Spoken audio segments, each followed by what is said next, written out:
Hello, denizens of the universe. I'm the Romance Scrooge, and joining me today is... S.R. Nobody. We're pretty much going to be discussing the 4 new Steven Universe episodes that just came out. Apparently, Steven Universe finally decided to come back on the air after so many months of no news, no content, couple of rumors about Lars and the stars, but that's it. It's just been kind of scattered. Yeah, it's also kind of one of the reasons why the fandom's dipped, and because it's like the Avatar. It's here for a moment and it's glorious, and then it just disappears for 100 years. Pretty much. Which is why I was kind of, Go ahead. Which is why I was kind of disappointed that all 5 of these episodes were released all at once. Why is that? Because it's going to be God knows how long until the next one comes out? Exactly.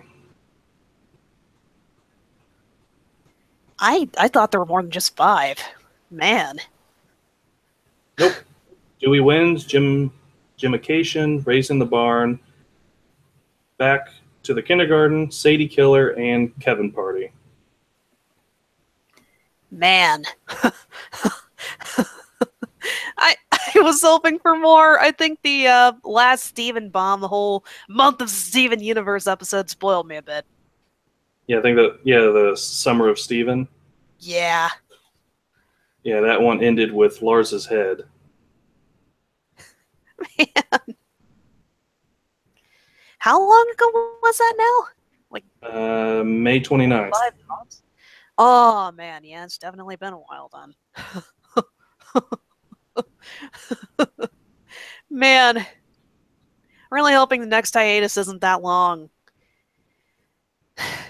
It's like Cartoon Network is slowly trying to pull the plug on Steven Universe. They can't quite do it because it's successful and popular enough that people are keeping tabs on it and it gets ratings and stuff, but it's getting to the point where it's kind of 50-50 as to what kind of reaction it's going to get. I'm really fearing as to what's going to happen. Well, Saberspark had a pretty interesting video about how Cartoon Network is more pushing towards like the CN app as a better means of viewing the show as opposed to the television.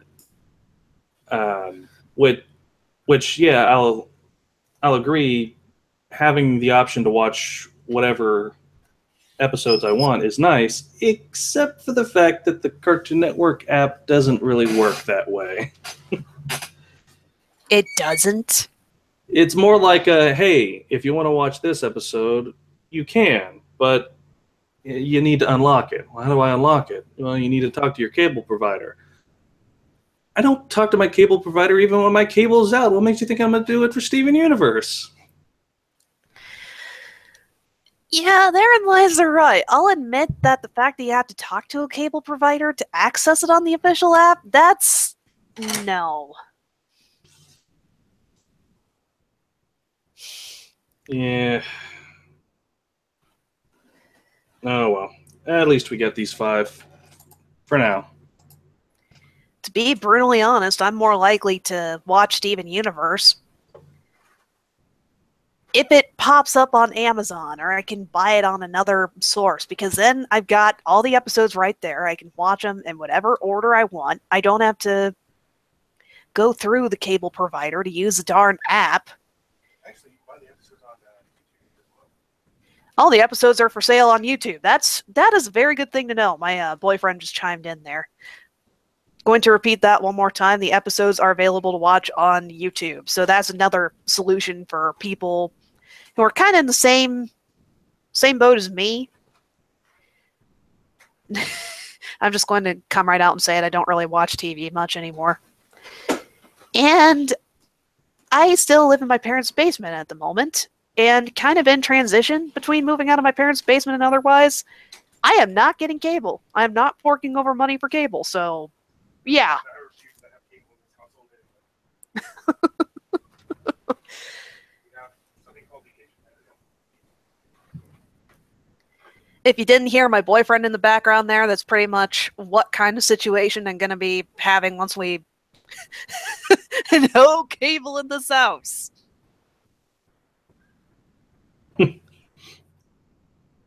Yeah, I gotta. I don't know if they do have cable. Like every once in a while, I'll go over to a friend's place and watch Star Versus and Steven Universe with her and her fiance, and I don't think they have cable. I think they just have the TV hooked up to the internet. And they Pretty much the same case over here. no, wait, they got on demand, so they probably do have cable or something. I don't know how that works. I'm mostly an internet person nowadays. I'll say this much. There are interesting alternatives to cable TV. Or one of the TV packages I remember my dad talking to. That's what that he was interested in. And it was a fraction of what it cost to have the full cable package. Wherein lies the rut is that Comcast is pretty much our central cable and internet provider. So he wants to find a way to pull away from Comcast entirely and get internet through a different provider, just like getting TV through a different, more inexpensive provider. The way it was talking, if the other internet service came through, it'd be $10 cheaper than what it is right now. Also, with actually, I'll send it to you.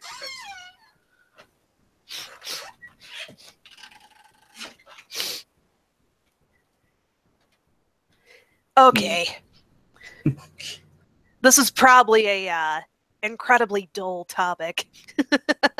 I remember watching another YouTuber talking about what general adult discussions she'd have with her significant other or other adults. They were having a discussion about mulch. Something that she probably would have been like, ugh, that's so boring as a kid. And then suddenly it becomes incredibly intriguing when you're an adult. I guess the difference there is it's more an active part of everyday life.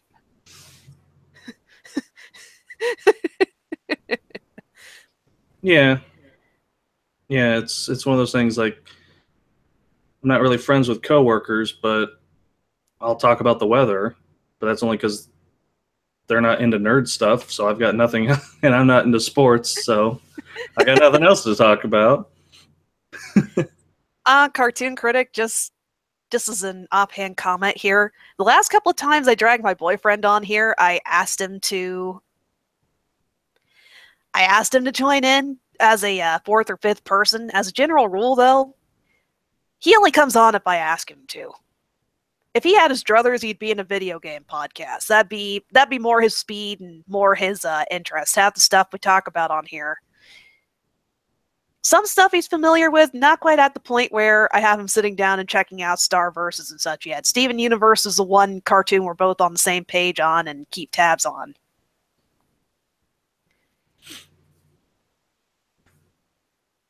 Which on the Star versus Steven Universe topic, what's with the writers right now with breakup plots? Seriously, both shows.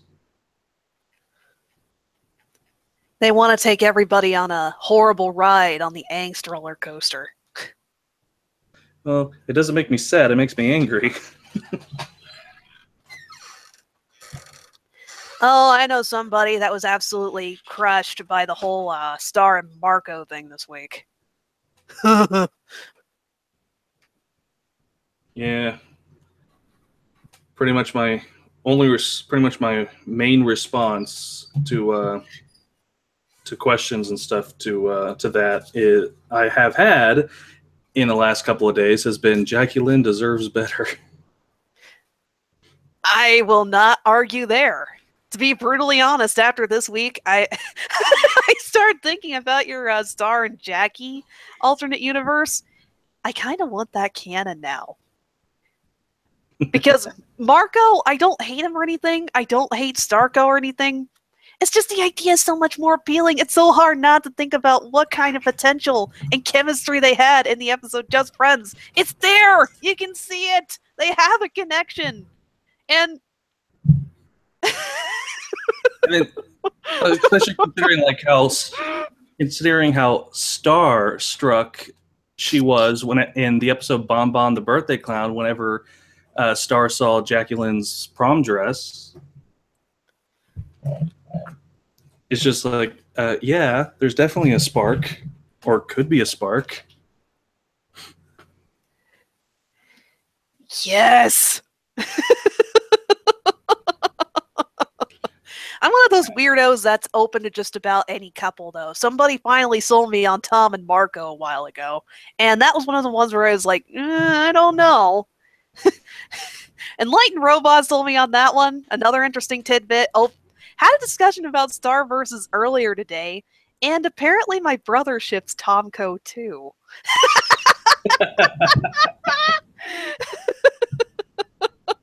I was honestly surprised, but he was like, yeah, I'm on board with that one. Well, considering how Tom's reaction to Marco was whenever he appeared on Muni, it's like, Tom? Marco! Am I horrible for being okay with the idea of an endgame with Star and Jackie, and even Tom and Marco? Why not?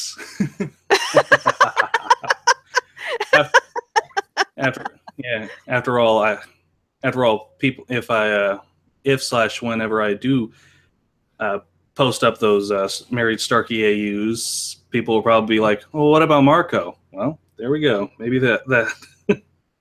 Yeah, why not? He ends up with Tom. Why not?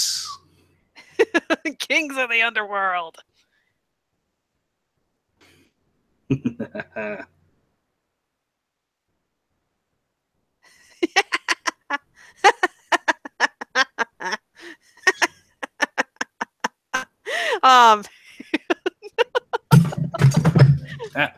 Thanks. The cat wants to join in on the commentary. No, he's just angry Starco shipper. No, he's just a fat cat that's trying to get around on my desk, and he will knock everything off on your desk until you admit that Starco is ultimate ship. Never! And I've labeled all my papers so my animatic will not be disrupted.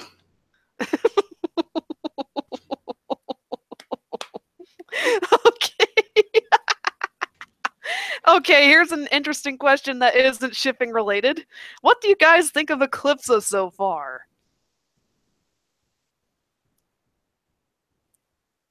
Well, there was that one quick theory I sent you a while back.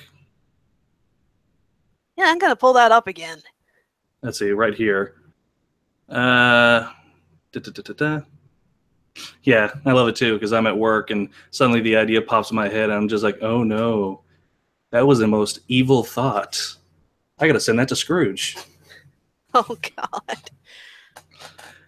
But basically what the idea was for this, and to answer Cartoon Critic, was Moon said that Eclipsa can make you do things you don't want, and she can get into your head. And as such, it may be that Eclipsa, with but a few words, convinced Star to keep Marco close to her. Not because Eclipsa wants Star to be with a friend, but so that she, Eclipsa, can manipulate Marco. Remember that Moon said she can never read Eclipsa, that she never read Eclipsa's chapter, English. And that Star admitted that she had, but found it boring. What Star didn't mention is what happened when Marco read it, i.e. cue the, ultimate power scene. So chances are that Eclipsa will either manipulate Marco into getting Star's wand, or using the dark magic connection they have to control Marco into giving the wand to her.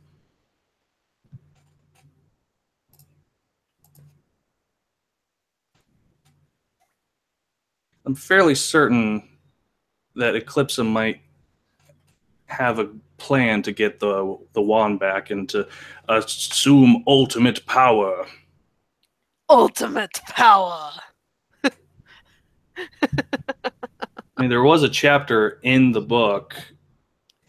Oh no, no, no, that's a bad. Okay, so Eclipsa is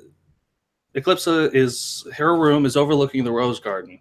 She says she likes the view.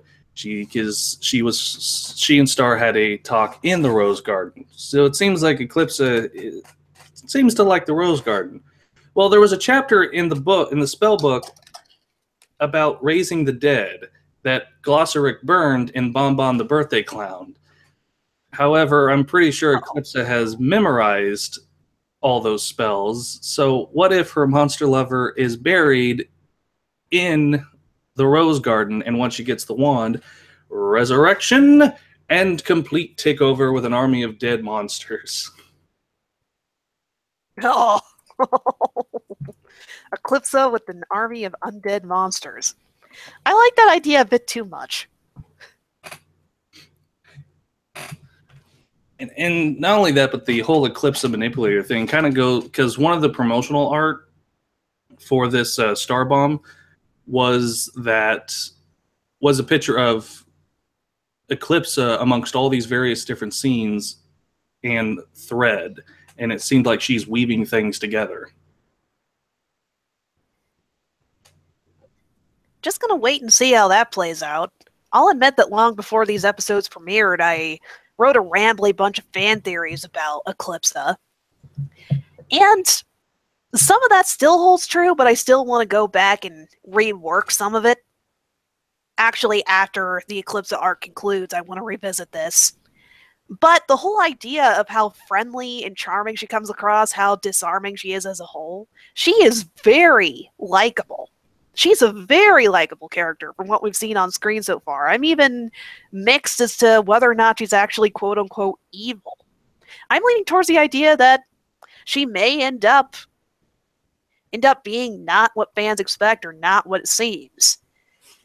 I don't know. There's just a possibility there. It's hard to completely chalk her up as evil after seeing her in action. Yeah. It is possible that the only crime that she is guilty of is being in love with a monster. However, she has been in prison for 200 plus years, and considering how she dust. And considering how she knew the the vending machine number for a certain candy bar, which I love the fact that she's got like a bucket full of wrappers whenever she and Star first met. Yeah. So it's probable that she had some form of mental consciousness. And when you're pretty much isolated for quite a long time, you start to develop ideas and plans. And yeah. Ugh. Yeah.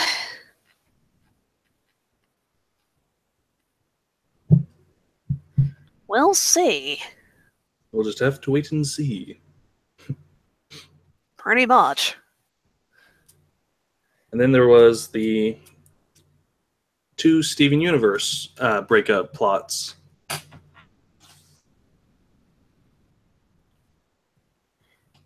The whole Steven and Connie thing, then the Lapis and Peridot. Yep. Which that second one kind of surprised me, because I figured that they'd try something like that with Steven and Connie, but I didn't figure that they'd do something like that with Lapis and Peridot. And to be honest, it makes sense. The idea of Homeworld coming back into things and Lapis's reactions make sense, all things considered. Yeah, she just... And then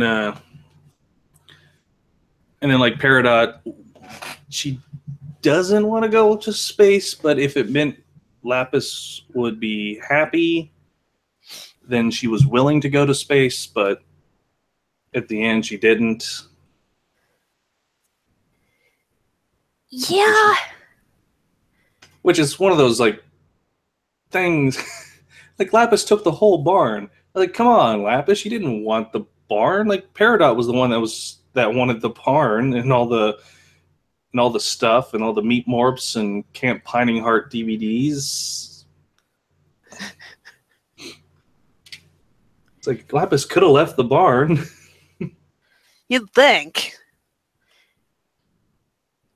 Thinking about what happened there, it's understandable why Peridot didn't say anything right away. It seems like off-screen, she really developed some kind of connection and really meaningful friendship with Lapis. She knows what Lapis went through. Peridot is probably one of the few people that Lapis has really confided in or found some kind of emotional support in.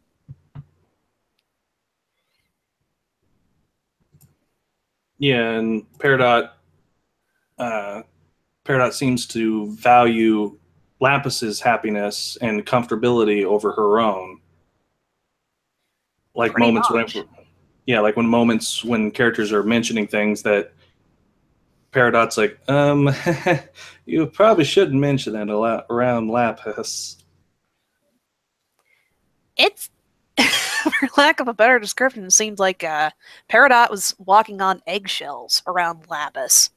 And when she said, I don't want to go out into space, I want to stay and fight on Earth, that was one of the few times she grew a spine and started speaking up around Lapis. There's some things that she openly talks about or admits, like I'll bet they have friendly banter back and forth about Camp Pining Hearts or fun, fluffy stuff, but more emotionally grounding or significant topics like Jasper or things that would remind Lapis of Jasper or anything like that.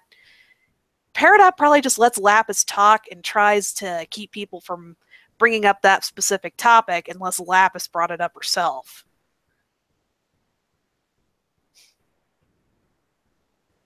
Yeah, more than likely.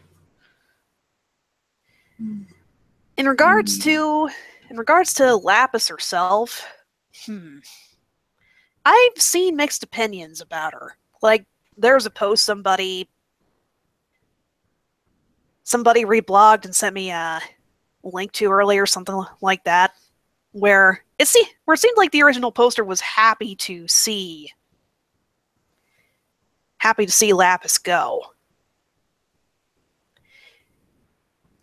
Lapis's character,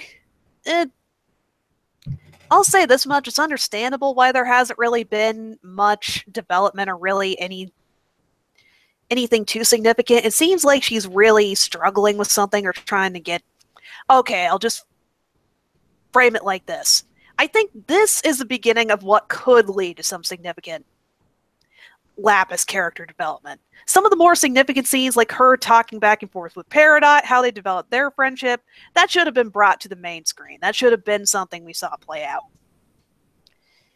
But the fact that she comes across as depressed and really emotional, kind of stagnant in some respects, I'd argue that that's understandable, considering what she went through. It's going to be a while before she really fully sorts out things with Jasper. I think the biggest complaint, or where a lot of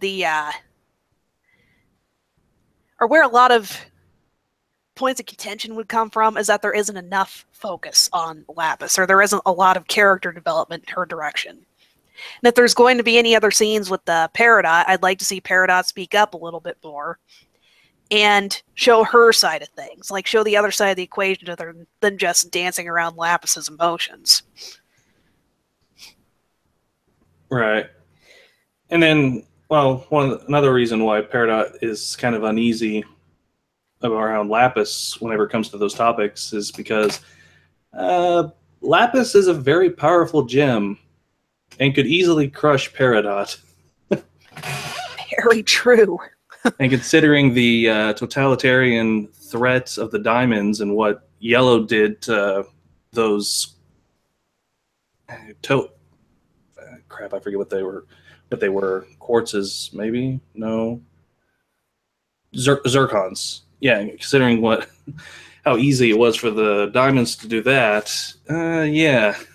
I'm pretty sure Peridot has no interest in being poofed. Yeah. Maybe a case of if you bring up certain topics, Lapis is very reactionary. Like, it's difficult to get her... Actually, this is a point I want to bring up. And when Steven tried to reach out to Lapis and talk to her, she's very emotional and reactionary about things. It takes holding your ground and really talking things through to get her to say her piece or really interact with somebody else. Despite how moody and depressed she comes across, behind closed doors, she's probably very fiery, very powerful personality. And it'd probably be pretty easy to get intimidated by her. She isn't quite as assertive or self-confident as what Steven is, for lack of a better description. Or rather, Steven knows or has some idea of where Lapis is coming from, and he's willing to be patient and hold his ground, whereas Peridot is still trying to learn how to do that. Yeah, and like Steven has this, and in the event of like a scuffle or something, Steven has his defensive abilities, his shields and all that. Peridot can barely use magnetism. Oh yeah. And they're out they're out in the countryside, so there's not a whole bunch of metal. Actually, when it comes down to it, you pretty much pegged it. Peridot's tentative to say anything because she isn't a very powerful Chim. She'd probably feel a lot more confident in saying something if she knew that she could defend herself against Lapis's sheer raw power. Yeah, because Peridot's still fairly learning her magnetism abilities, whilst Lapis has stolen the Earth's oceans. Yeah.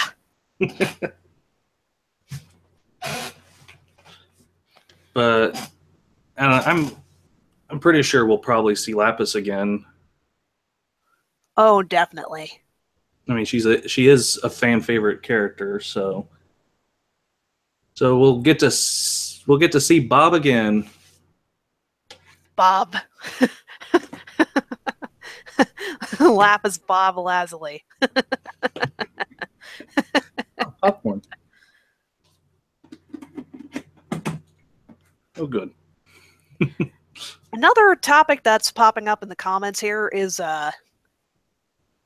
Steven and Connie, whether or not Connie was justified in how she felt about Steven sacrificing himself, for lack of a better way to describe it, and all the homeworld stuff. Yeah, the whole like Connie, Steven kind of thing. It kind of made me a bit like Steven, what are you doing? No, don't. I'm honestly going to say yes, Connie was justified in how she felt. Also, emotions aren't entirely rational. And when it comes down to it, these are two preteens. They have a very strong friendship. The biggest point that Connie brought up was Steven made a promise to her. They've interacted in a much more intimate way than most humans have with the whole fusion thing. I'm sorry, I was just remembering a running gag from a podcast with the whole promise thing. Sorry, continue. Go ahead and entertain the tangent before continuing with this. No, it's just the D&D podcast, Tabletop Champions, Season 2. There was a robot character by the name of Utax, and a couple of ways he's been able to get his way is by naively either saying the truth or lying about some characters saying that they promised, and then hoping that the DM actually forgot that whether or not they promised. So you've got Utax going like, well, but you promised. The DM's like, oh crap, did I actually have this character promise this? So yeah, the whole premise of promise is that just made me think of Utax. Okay. In regards to the whole Steven and Connie thing, I don't really want to comment too much as to whether or not one was justified or how the situation played out, because the way it was written was really solid and well executed. If you're going to have that kind of character drama, that's the way to do it. It was executed fantastically. Although we've only saw one side of the drama, it would kind of have been nice to see a bit of what Connie was going through at the time, even though we did get her explaining a little bit of what she was going through in the Kevin episode. How she was like, oh, well, I wanted to say I don't want to talk right now, but then I couldn't send it because then I would be talking to you, and then it would be kind of weird. And it's like, just send it and then go from there. I mean, that's all. But then again, kids and all that. Yeah. Although, what do you think of Connie's new haircut? I love it. Yeah. Yeah, my friend and I were wondering about what will happen whenever they fuse into Stevani again. Stevani will probably have shorter hair. Allow the fan art to begin. Nah. Yes.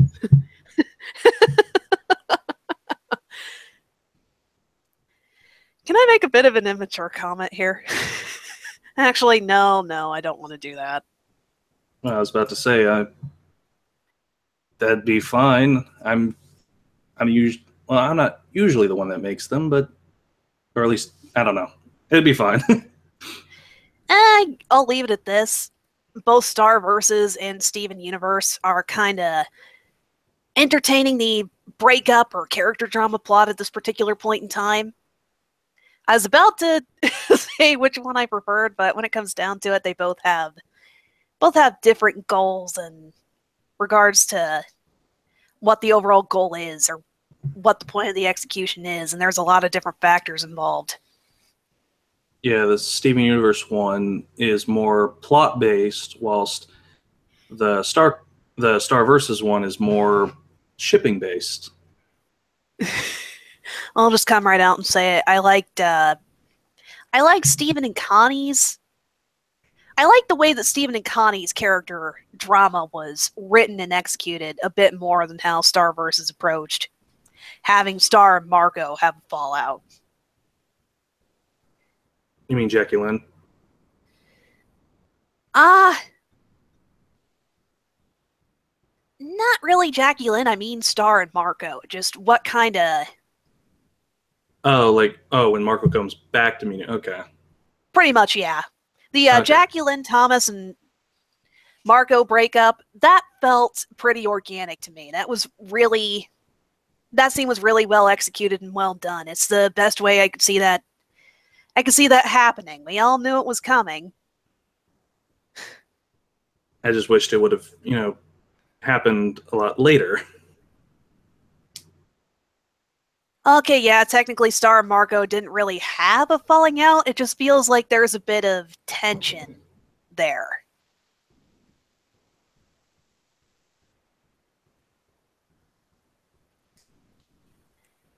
Yeah, after spending some time on Muni and stuff, I'm pretty sure Star was yeah, having fun on Earth was nice, but at the end of the day, I'm gonna end up being the ruler of this place. I should really focus here. Okay, I'm sorry. I completely misconstrued that. There was no blah.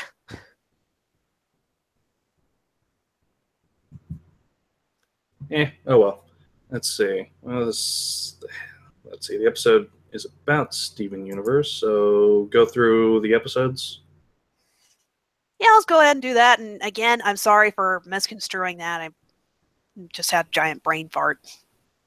All right. Well, let's start with the first. Dewey wins.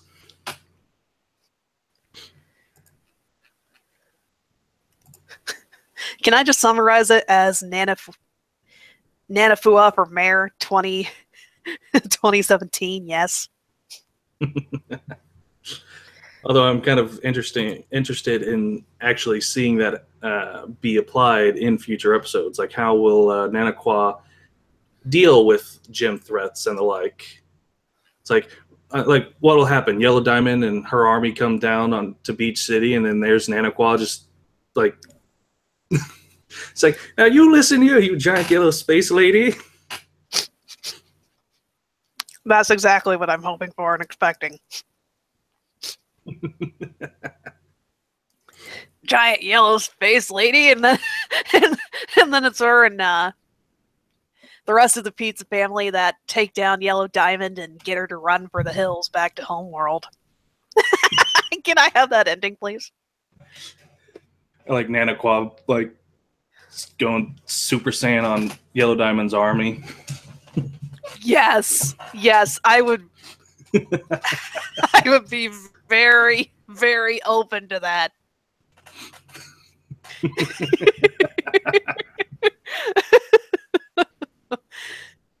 Yeah, definitely looking forward to seeing other episodes following up on Nanaquaw. I didn't mean to mispronounce her name.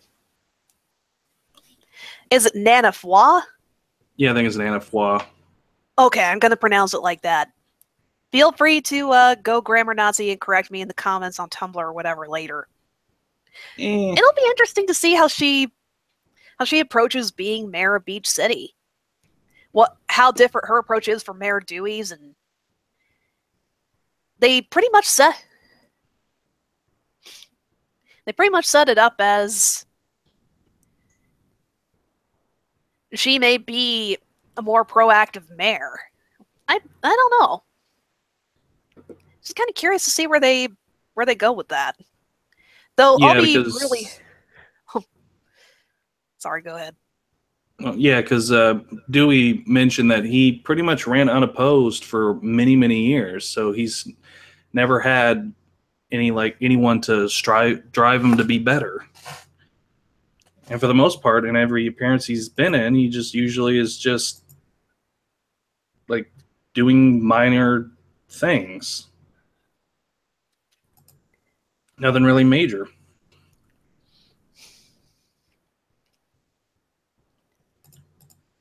Hack Steven even described his platform as avoid major problems and stay in the background. The way this episode was set up was pretty on the nose. Although I like the contradiction between what actually happens in the episode and the title. Yeah. Although I do also like the Richard Nixon analogy or reference they did. I don't think I caught that. It was like whenever it was during the debate, how Mayor Dewey was looking all tired and ragged and sickly looking. It was a reference to the Richard Nixon Kennedy debate, where Nixon looked very pale and sickly and sweaty. And it was one of those things where if you watched it on TV, you thought Kennedy won the debate, but if you listened to it on the radio, you thought Nixon won the debate. So, oh, so okay. It's one of those. It's one of those subtle references.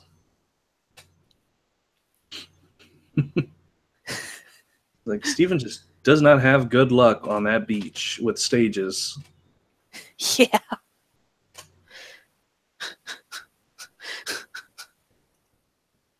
Let's see. I am curious to see what direction Dewey goes as a character, not being mayor. Like, what's he going to do next? I've been seeing a lot of jokes about him working at the Big Donut. Hey, why not? That might be kind of interesting. After all, I'll find us a new donut boy. I'll be the new donut boy. Yep. Let's see. Heck, it might be a humbling experience or something like that. Yeah, because working in retail and the food industry is something that I and many other people believe everyone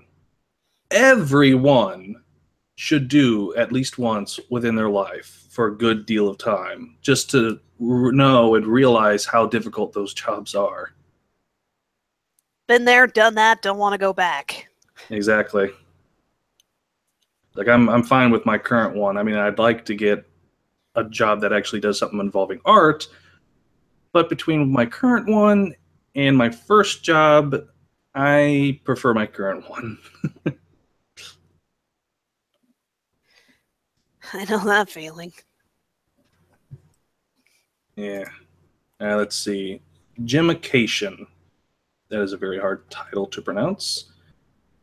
Steven is still depressed over Connie's silence. Greg and the Gems misinterpret his sadness and take him to a ranch house for a vacation to cheer him up.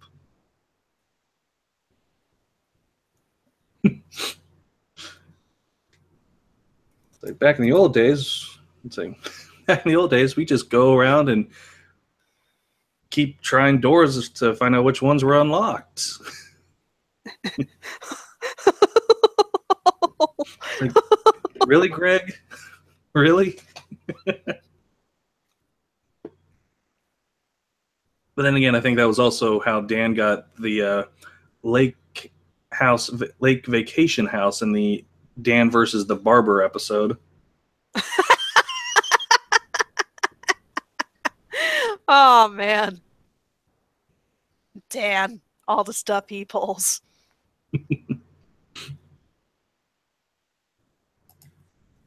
Although I can't remember what Garnet's line was. Like whenever she was like trying to convince Steven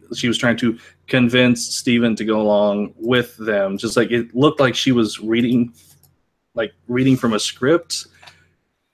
But my favorite was Garnet just reading, just saying the lines verbatim, including the unspoken. Unspoken suggestions. Sound more enthusiasm. Steven!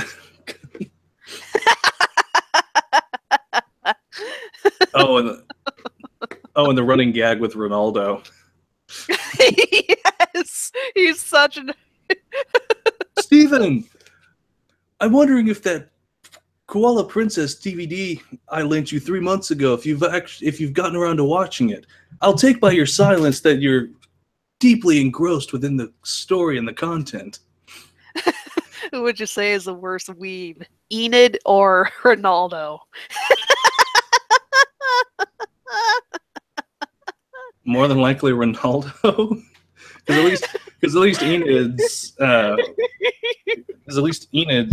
is allowed hers to become more useful. Yeah. And although crap, now I actually got to go back and re-listen and look at the texts Ronaldo sent to see if there's any clues on what's going to happen next. Because apparently the writers are doing that with Ronaldo. Yep. No one can kill Ronaldo. There's going to be a kiss scene between two people. I remember the text he sent Steven about that. Oh, yeah. Well, damn. That's probably a reference to maybe Steven and Connie.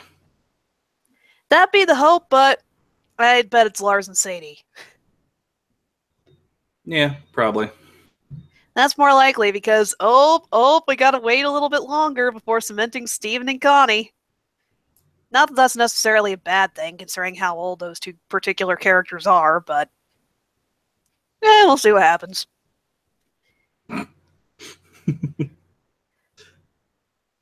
Alright, let's see. The next episode is Raising the Barn, but I think we probably talked about that a good deal. Yeah. So I guess we'll skip that and go on to Back to the Kindergarten. With Peridot upset over Lapis leaving Earth, Steven and Amethyst decide to cheer her up by planting flowers at the kindergarten. I must say, it was a rather hilarious joke with Peridot listening to country music. Can I have my music? No. Good on you, Amethyst. Although I don't know if that was a reference to that 70s show or not.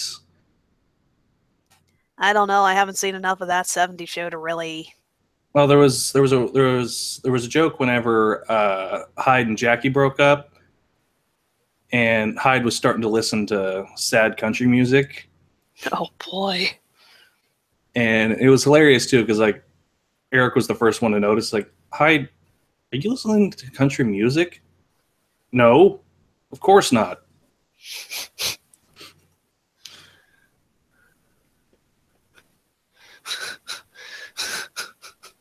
Still though, I can't listen to the I think it's just called Sad Song. It's like, hey, let me play another somebody done somebody wrong song. Nah, I think that I don't know its title, but I just think of that scene whenever whenever that happens, and just the faces sad Peridot had.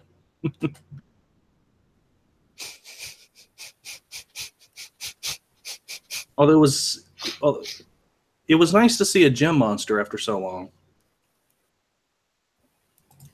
Ah, I don't know. Mixed feelings on that. Definitely an interesting design. Yeah, because I think the last one we've seen was in going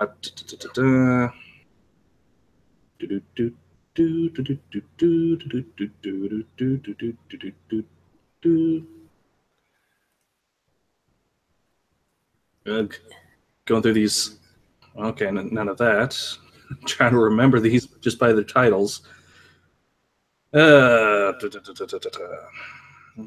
been a long ass time. Can we just leave it at that? Yep. All right, It's been a long time. All right, so I'll just go back. Let's see. Oh, Sadie Killer. Steven and the Cool Kids start a band, but they have trouble finding their sound. They decide to recruit Sadie, who writes a dark song about her frustrating job at the Big Donut, but that same job keeps her from actually participating in the band. I like that song.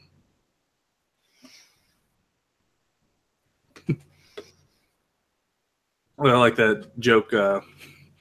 It's like, and after that, I gotta refill the napkins. I don't know why, but they just seem to keep running out around here. And then Steven grabs a whole handful of napkins.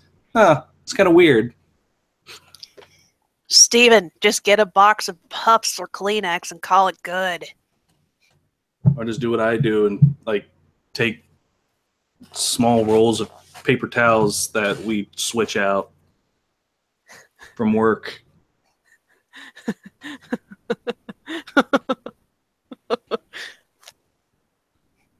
But yeah, it's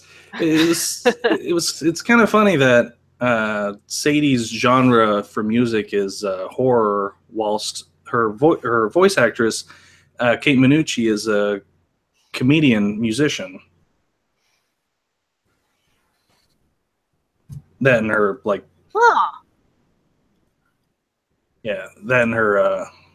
voice is just very happy and uplifting and stuff. So kind of seems a bit disjointed, but it works. And I especially love the imagery where they would have just like the black silhouette and then the red of the jelly donut to kind of mimic blood.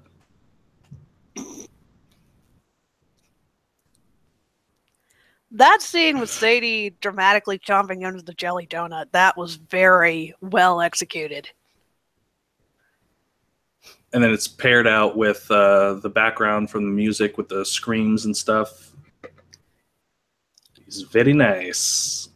Although there are screenshots that apparently Connie's mom was an actor. Because she's seen on some of the horror movie covers for one that I think was probably an adaptation of The Reanimator. Huh. Didn't really catch that. Let's see, I'll try and find it real quick. Then link it. But yeah, that ending moment with... oh, here we are. That ending moment with Sadie quitting her job. Yeah. They are just... Oh, yeah, it was a Reanimator reference. Here you go, linking it now.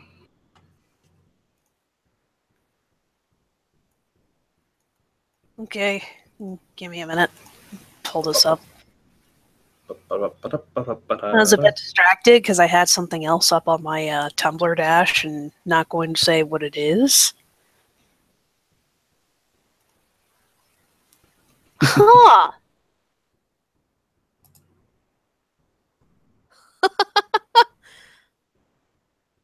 That's a nice catch.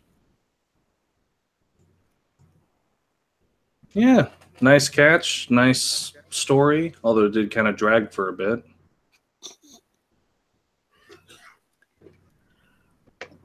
Speaking of things people brought up in the background or fan theory that's been floating around, I've seen a couple of different people playing with the idea that Mystery Girl is a Sabina that Kevin is talking about in the episode Kevin Party.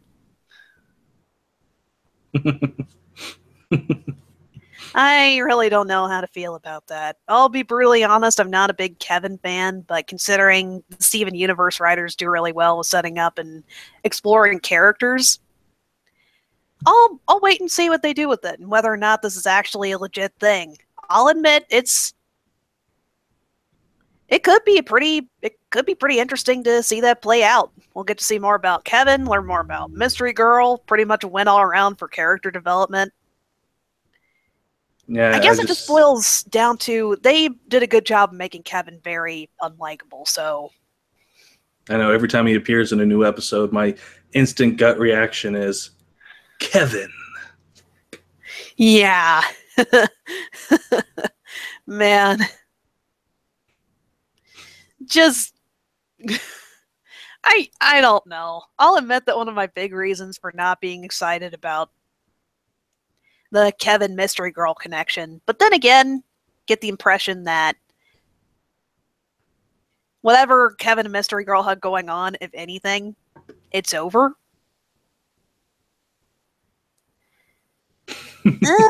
I don't know. Now I'm just thinking about that one meme.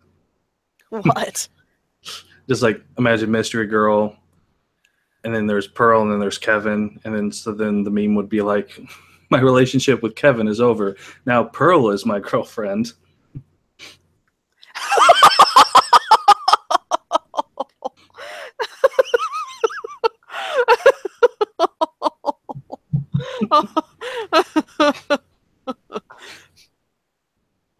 Oh man, I can't wait for, because I really do hope that Mystery Girl does pop up again and we get to see her and Pearl interact, just mostly just to see like a flustered Pearl.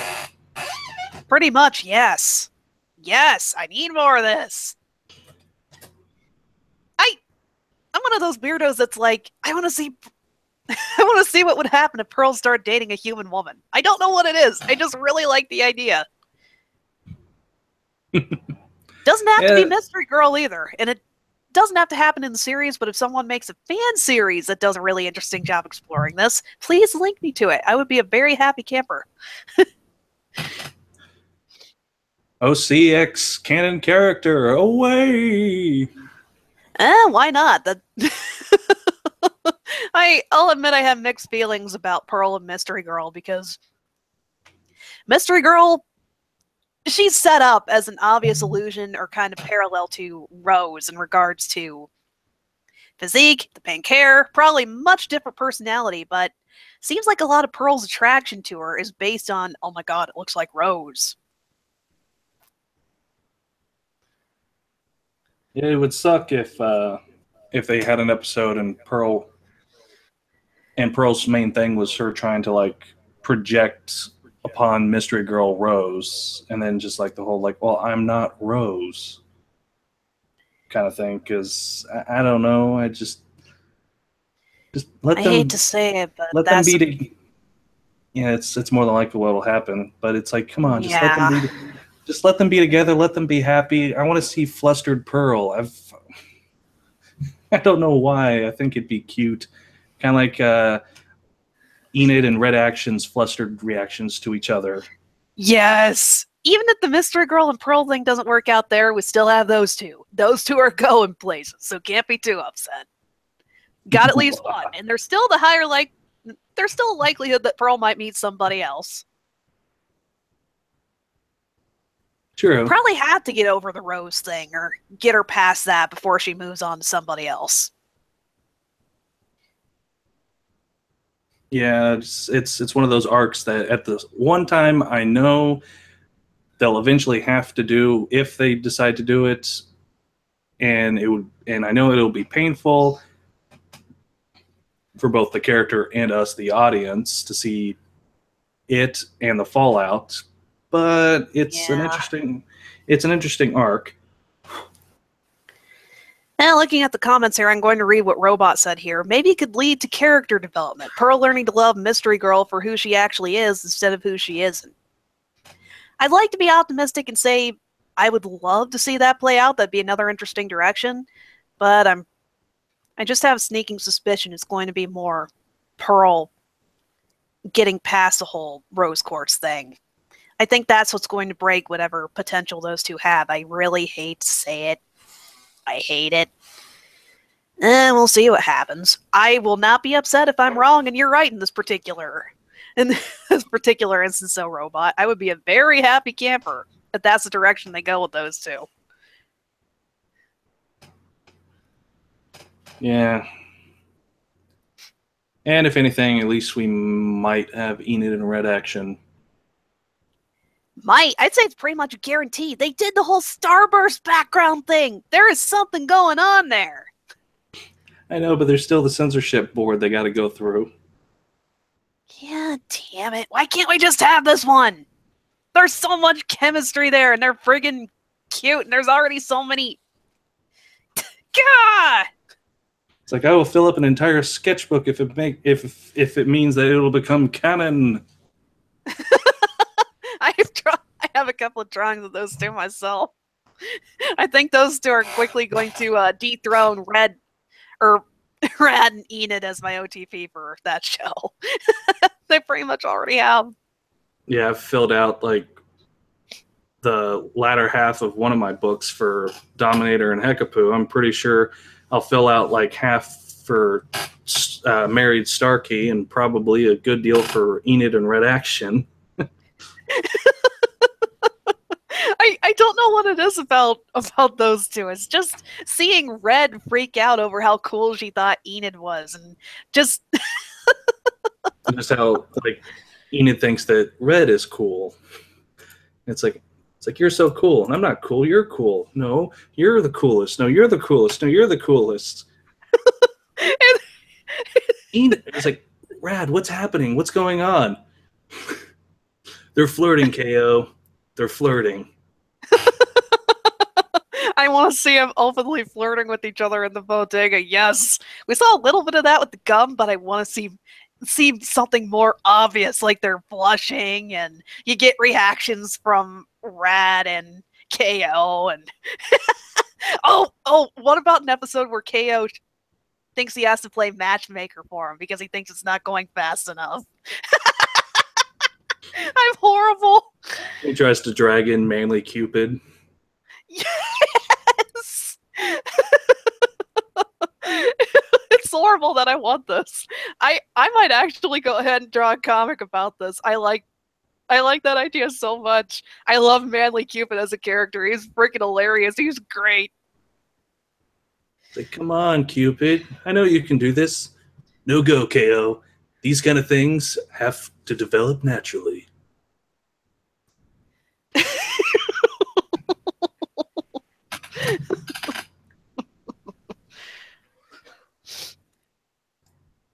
Let's see.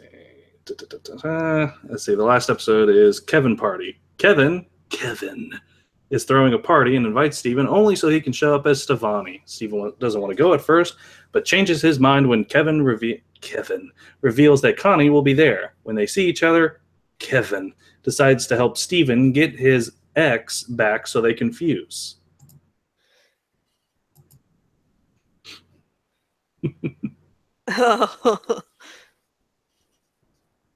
Yeah. Although I like that I saw a couple posts saying that whilst Kevin is most definitely a terrible person, it was a rather nice gesture of him to pull Steven aside when Steven was obviously emotional and distraught to allow him to calm down and to gather his thoughts. Yeah, that particular scene makes it so hard to completely hate Kevin. It it makes it hard to, yeah, there's potential for him. It He's makes it going to get hard, but not impossible. not impossible, but I'm giving Tom from Starverse the benefit of the doubt. So I'm going to give Kevin some leeway too. I don't want to, but I will anyway. It's kind of Yeah. ridiculous that Tom, yeah, I'm willing to get on board with his reformation arc, but Kevin, no. You're going to have to try harder to make me like this character, show. He's having a bonding moment with Steven. No! No! He's actually kind of human besides just being a callous jerk. No! He's not the embodiment of the Jersey Shore. That's a despicable reference. Yeah. I feel dirty just making that reference.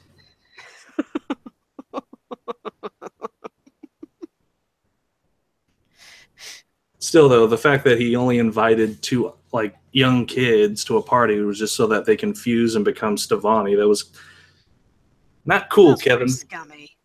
Yeah, it's not cool. He did get Neo Yokio brand comeuppance by being bopped into the pool, though, so. Or, no, falling into the pool. Okay, I just wanted to make a reference to.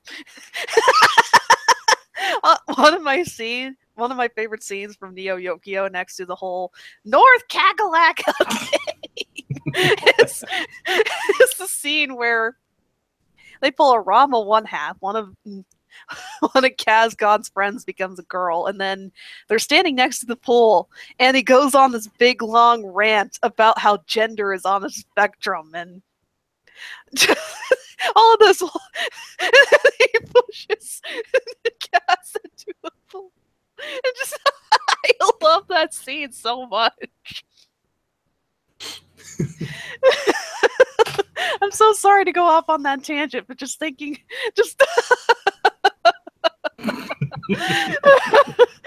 I just can't express how much I love this dumb but fantastic show. Just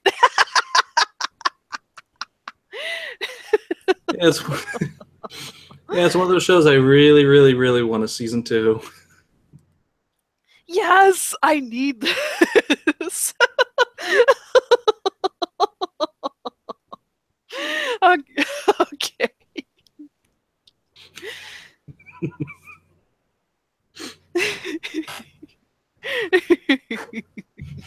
I'm going to bring up one of the comments and chats and said, that looks like a fun discussion.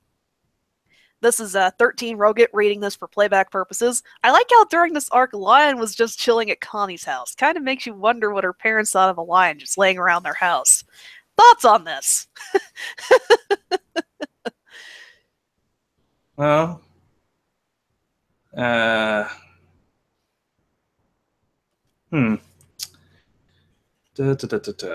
What to think about that?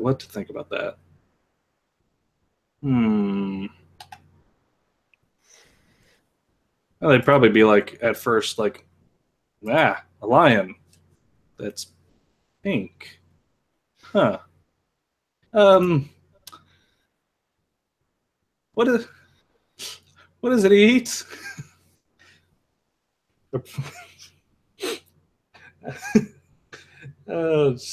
I don't know. Just the thought of them. Just the thought of Connie's parents trying to keep the lion out, but lion getting back in a kind of Flintstones-esque way, during the the outro, the credit sequence with the Flintstones, where they kick out, they kick out this saber-toothed tiger, but bring in Dino, but the tiger comes back in just by jumping through the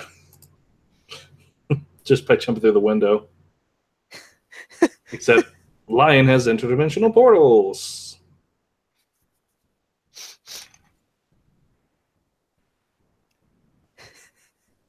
We need an episode. We need a Connie episode just to follow Lion's antics now.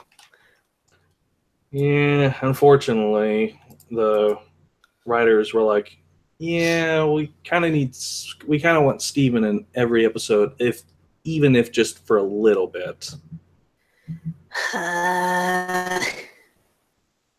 Which is one of those things where it's kind of a hindrance to the story and the narrative in what they could tell. Because like with Star Versus, there was a couple episodes where neither Star nor Marco appeared in it, like in the Buff Frog episode. That was a good episode, and neither Star nor Marco was in it, or at least I don't think they were. Nope. But they were, yeah, but they were able to tell that one because they didn't need Star or Marco to be in every episode.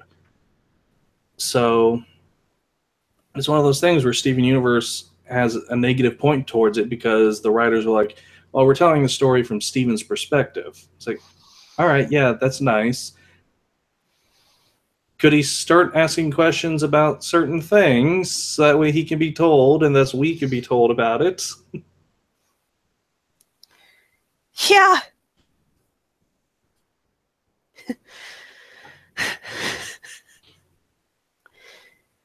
Bringing up the Star Versus thing, there's something I remember Eric bringing up some comment about, people wanting episodes about other characters from Star Versus. This is Star and Marco's story. Ha! There's an episode about Spider with the Top Hat and Buff Frog, so it's not out of line to wonder, hey, what would an episode following Jana be like? Or, hey, what would an episode following Jackie Lynn Thomas be like? There was an entire episode following Ludo and Glossaric. Yeah! It's not just Marco and Star's story. Granted, Buff Frog and Ludo do play a bigger role in the overarching story, or they had significant stories that contributed to the overall plot. But you could reach a point where Jana or one of the secondary characters could step up and have that happen too. Yeah, and there was even an episode that, like, for a good deal of it was just River. Until eventually Marco came into play, which then led to Ludo. But yeah, it's one of those things where as long as it's written well, it doesn't matter who is and who isn't in certain episodes. Oh yeah, 13 Rajit. It's like I just think of Lion doing cat-like things at the Maheshwaran residence, much to the mother's annoyance. I want to say instead, because I have a headcanon that Mr. Maheshwaran, or Doug, I think his name. Hold on. Just call him Mr. Maheshwaran. Yeah, Doug. Doug is a big Mr. Universe fan from the olden days, but hasn't correlated that Steven Universe is related to Mr. Universe. And so I like to have the headcanon that Doug Maheshwaran has like a whole bunch of like posters and CDs and stuff of Mr. Universe in a certain room, and Lion then imagining Lion finding that room, and it's just like, whoa, no, do not. It's like, nah, don't rip up that poster. You can't find these anywhere. Would you be willing to draw a comic of this? Yeah, I'll yeah, I'll try and think of a better gag and stuff. I'll toss it onto the list of other things I've been wanting to draw. More married Starkie AU, some Enid Red Action, and there was one other thing I can't remember. How about we make this an art trade? I'll draw a cute comic of Enid in Red Action if you draw Lion going through Greg Universe posters and Doug getting mad. Alrighty then. sound like a fair trade? It sounds like it.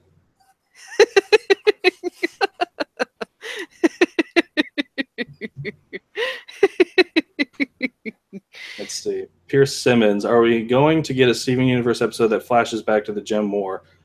Probably not, unless Steven himself asks for it, or unless it gets brought up in conversation with either someone who was there or one of the Crystal Gems, or unless it's pertinent to an upcoming situation.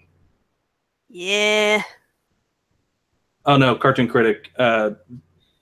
The Doug being a fan of Mr. Universe, that's a headcanon I have.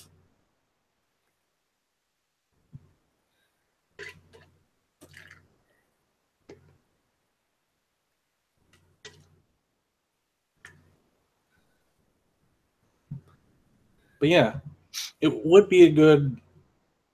Well, there's a Stevenbomb for you, and a couple of episodes about the Gem War, flashbacks back to those. Definitely. And they could theme it around like I don't know, them going to the various different sites where major things happen, and them picking up certain items that were instrumental to either an attack or a defense, so that way they can then build up their defense against the diamonds.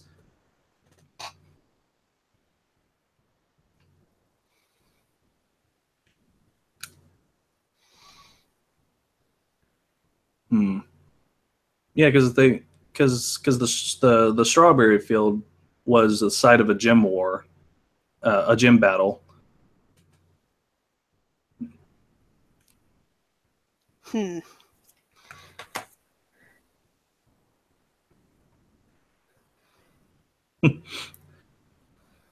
see.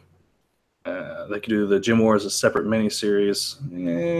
I'd want it to be in the main series. Cartoon Critic asking if we've played Save the Light. I've heard of it, and I know about it, but I've never played it. I have not played it either. I think it's like mobile. Oh, hold on, I'll do a quick look. Da-da-da. Da-da-da-da-da. Dun, dun, dun, dun, dun, dun, dun, dun. Da-da-da-dum. I don't know why I'm doing the Bowser theme from Mario 3. Because it's fun. Bum, bum, bum, da-da-da. Okay. Yeah, the first one is for mobile, but the sequel is for consoles. Is it on PC? I'll do a quick look. PlayStation 4 and Xbox One. So no PC. Nope. No go then. Yeah, I don't have either of those either, so. I have no desire to get either one. I'm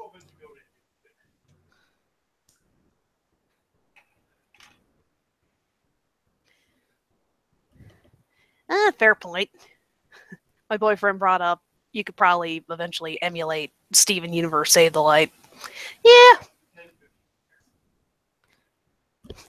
10, 15 years? I don't want to wait that long. I'm not going to buy a console just to play Steven Universe games.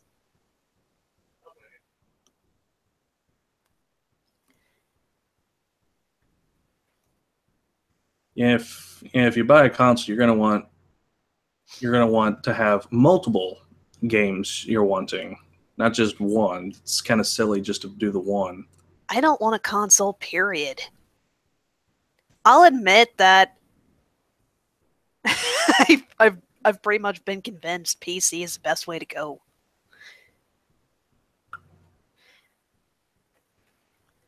Yeah, for the most part.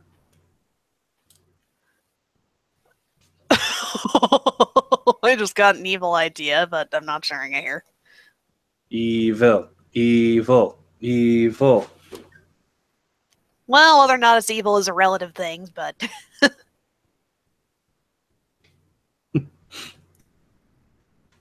Let's see. Peridot and Square I knew Dot. someone was going to make that comment. Okay, if you want to call me PC Master Race, go right on ahead.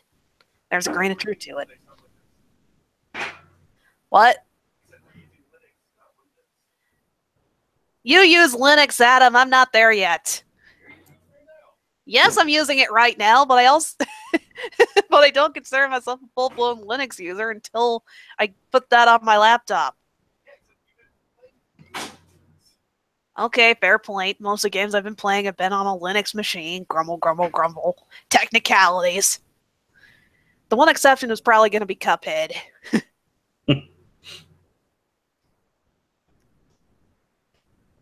Wait, have you played that yet? Not yet. My boyfriend convinced me to hold off and try to get a better feel for a controller first. He had a point. Oh well, you can play it on Steam. That's how I got it.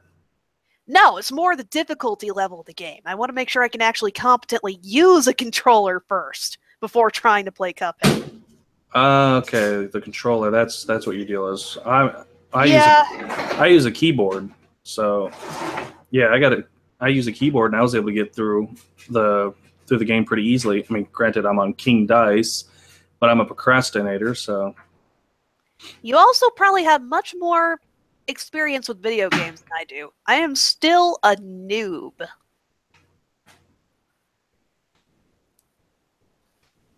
Yeah, that's also a fair point.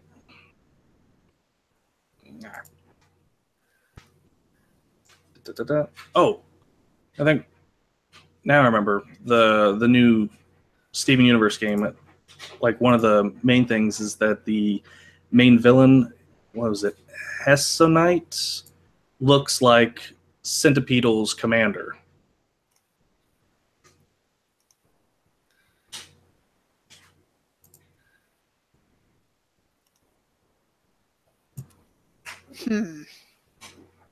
Yeah, like whenever Centipedal was drawing like her backstory. Oh, yeah.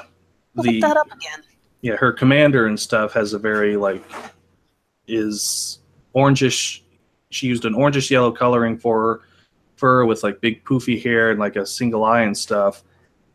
And then the main villain for the new Steven Universe game is a gem who looks big and imposing, has big poofy hair, orangish yellow, and has one eye.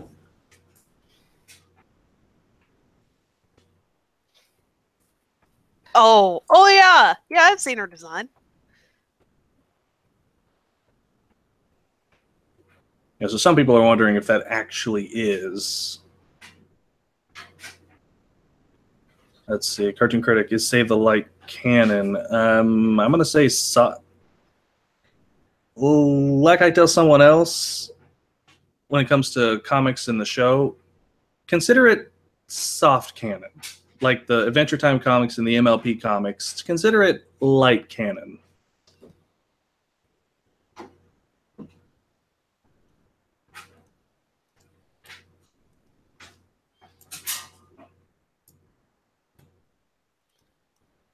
Let's see. Da-da-da-dun-dun. Da-da-da-da-da. Crap. I think I just opened 3 instances of this and I didn't mean to. I was opening up a link and... Oh no.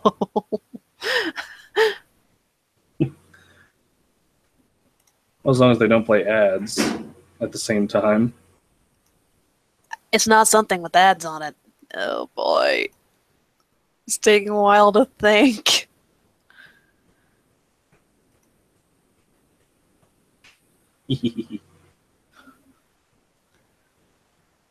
What was that evil chuckle for? I was just going through my likes on Tumblr, and I got to the section of Red and Enid. Yes, I was looking at that earlier.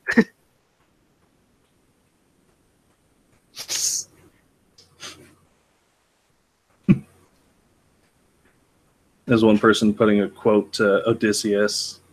It's like, hey, Poseidon, what's with the pitchfork, huh? There's a lot of hay to stack in the ocean. Loser. Gets killed by a tsunami. Yeah, it's pretty much the Odyssey.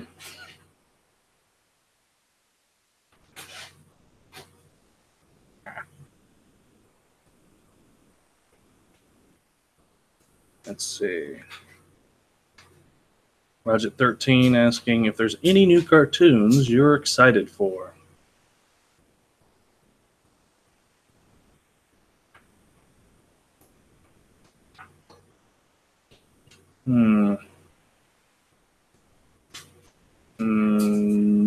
Nope. Well, I don't keep tabs on things too much.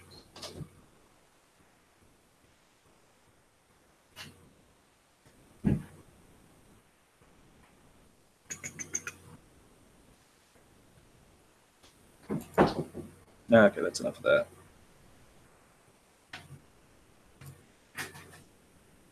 Oh, yeah, DuckTales.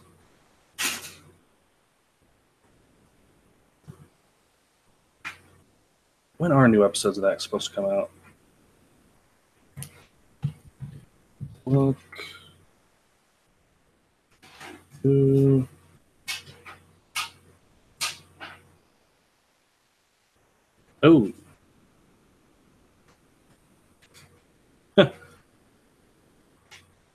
Oh, that's why things are quiet.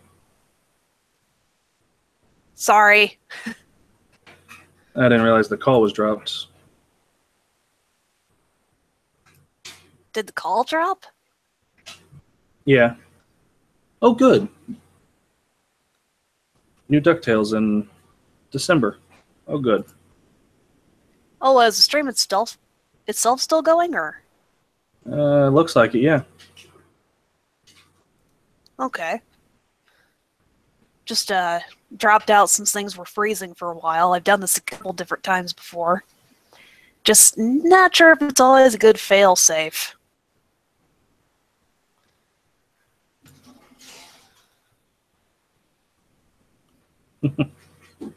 Ow.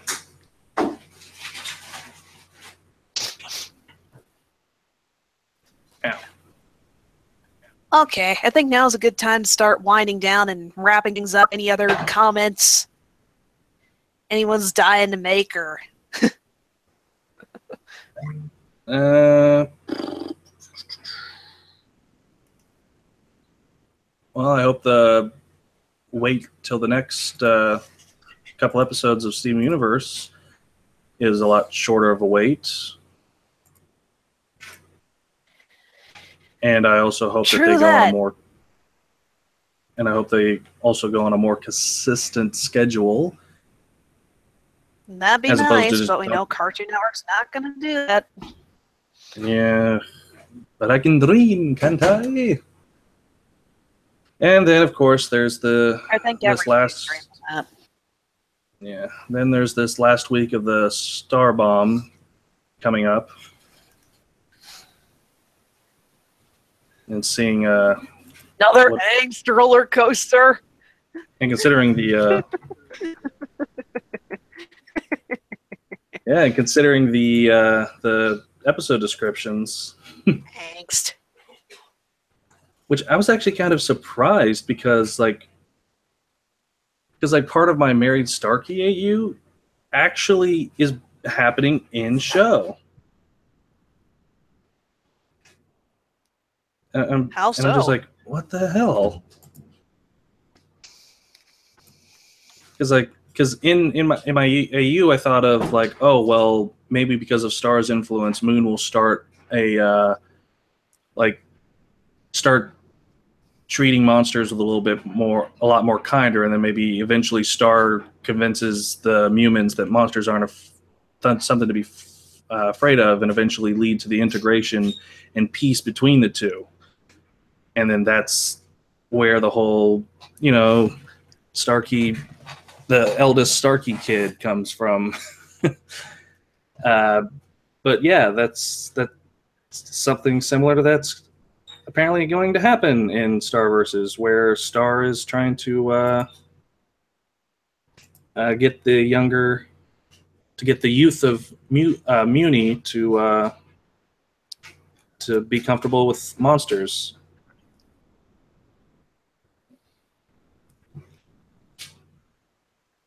Yes. Yes, one step closer to Starkie canon. I know. I know it'll never happen. Stick with a ship. You know it'll never happen, and you'll never be disappointed. I'll say this much: I have very mixed opinions about Starco. After this week, can I just throw it out the window? I'm going to start shipping Star and Jackie now because I like it better. I know. I mean that's the main thing. I keep it's like that. What was it? Yeah, the send me a character thing. Someone sent, what was it? Marco Diaz, and at one point, what was it? Marco, or it was one of the characters in the show. Oh no, wait, yeah, Higgs. That's what it was. And I mentioned that I don't. It's like, yeah, after sophomore slump, I don't trust Marco or his harem. And then, I got a message like, what do you mean you don't trust him? I'm like, look, I know it's not him that was him being a jerk. It was the writers doing that. And I don't trust the writers at this point to, make things go happy. I don't trust them right now.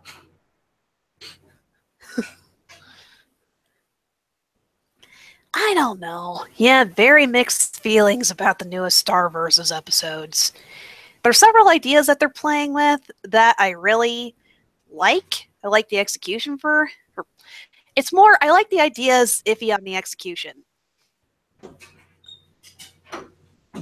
Yeah, we'll just have to wait and see. 13 Roget. I would like to see some of the halfling and fantasy and Star that you see in D&D. They've shown bards exist in Star's universe, so they already have half of the equation. Wait a minute. Halflings can be more than just bards. I'll say this much on the Starco thing. I was on board with it for a while. One of my buddies got me hyped on it, but I developed some pretty sour feelings towards it recently, and I'm just not going to hide it anymore. I tried to ship the canon thing. It's not working out. Marco reminds me a bit too much of somebody that, yeah, it's more personal reasons than anything else. It's got me, no, I'm abandoning the ship. I won't be upset if it becomes canon. If they do a good job writing it, that's fine. I'm just done shipping it. I'm done. Yeah, it's one of those things. It's like I'm not mad at Marco. I'm mad at the writers, and I'm mostly mad at what the writers did to Jackie Lynn, because we never got too much development with her without also having Starco drama. And that's very true. And I love the fact that a lot of Starco shippers that I've been seeing have also been very depressed. And it's like, wow, I wanted Jarko to break up, but not like this. This is very sad. And I'm like, yeah, because usually in these kind of love triangles, the third person, character C, is usually an asshole. Jackie Lynn is a good person. Jackie Lynn is very down to earth. She's sweet, kind. She wants the best of everyone and wants people to have fun. She's someone that you care about and want to care about, and that's not someone we want to see sad and hurt. I guess it's also the thing, like because I'm also getting the same feelings that I have when it comes to Pacifica and her shipping, because the reasoning why I prefer Maybifica over Dipsifica is not because I think Mabel and Pacifica are cute together. They are, but because I believe that Mabel is a better choice for Pacifica's happiness in the long run, considering what Paz has gone through. So it's more along the lines of me thinking more of Pacifica's happiness than of the actual ship. And these same feelings are happening with Jackie Lynn, and it's one of the reasons why I do say Jackie Lynn deserves better. And it's one of those things where it's like, yeah, I'm glad I shipped Star and Jackie since practically the beginning. I'll say this much. I wasn't necessarily upset or incredibly heartbroken because of the Marco and Jackie Lynn breakup. It's sad. I definitely feel really bad for Jackie, considering where the show's going, but the writing was kind of on the wall. I'll admit that a huge part of it is the shipping stuff, but trying to suspend that while watching the episodes and stuff, because watching it with just shipping lenses on, it's really aggravating. I'm looking at it as Marco's going through some kind of transition phase. His mom described it as a French summer. It's necessary for his character development. I like what direction they're taking with that, how they're setting it up. There's Don't a lot be of the room croissant girl. Yeah, pretty much Marco's going to have fairly positive character development. I'm looking forward to that. That's a plot thread I'm focusing on personally. That and hoping that Tom straightens up and improves a little. The shipping can just take a back seat and go on a highway to hell for all I care right now. Yeah, because shipping is kind of what ruined Korra seasons 1 and 2.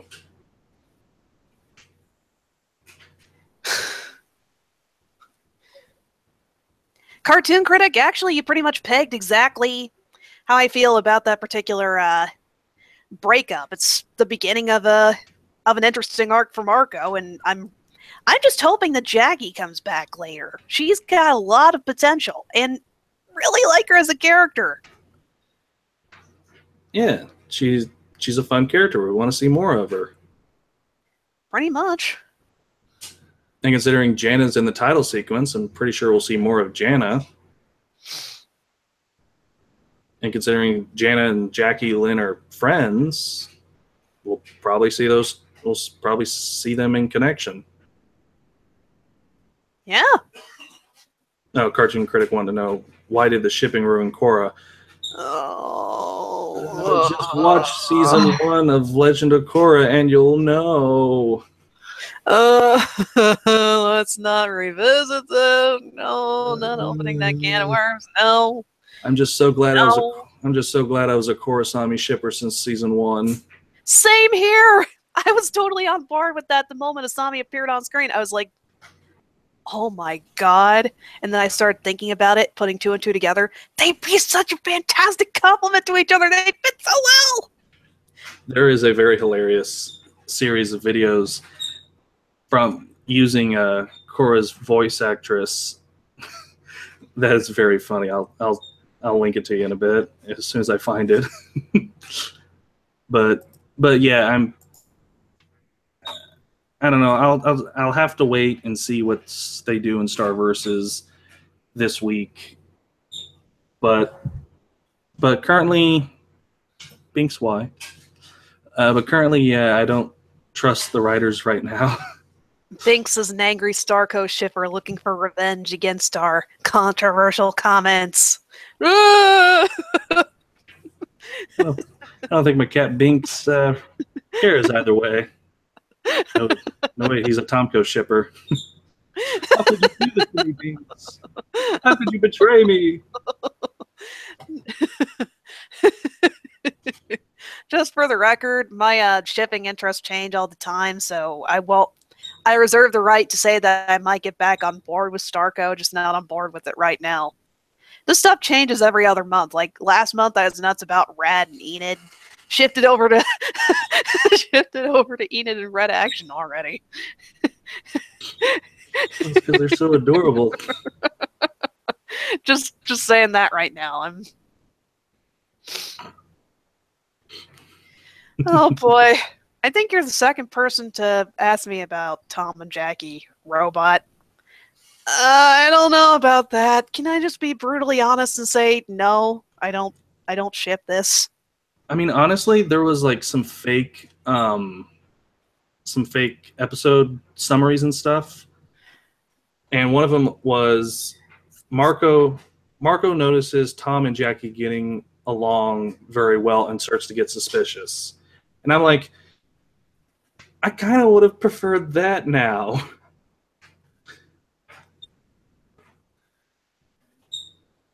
And it's like, why writers? Why? I don't know. The idea of Tom and Jackie, I like them as friends, but romantically, no.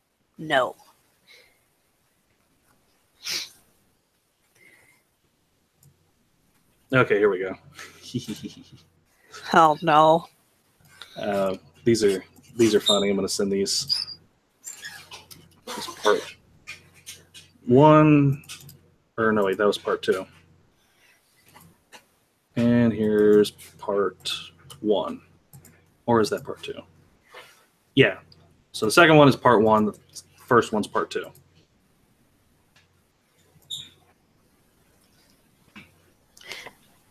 Alrighty. Gonna wrap this up right here. And yeah. Yeah, cartoon critic. Moon and River was shipping Starco. Yeah, because they've never met Jackie Lynn. If they had met Jackie Lynn, they'd be like, Star, that Jackie Lynn person is pretty cool.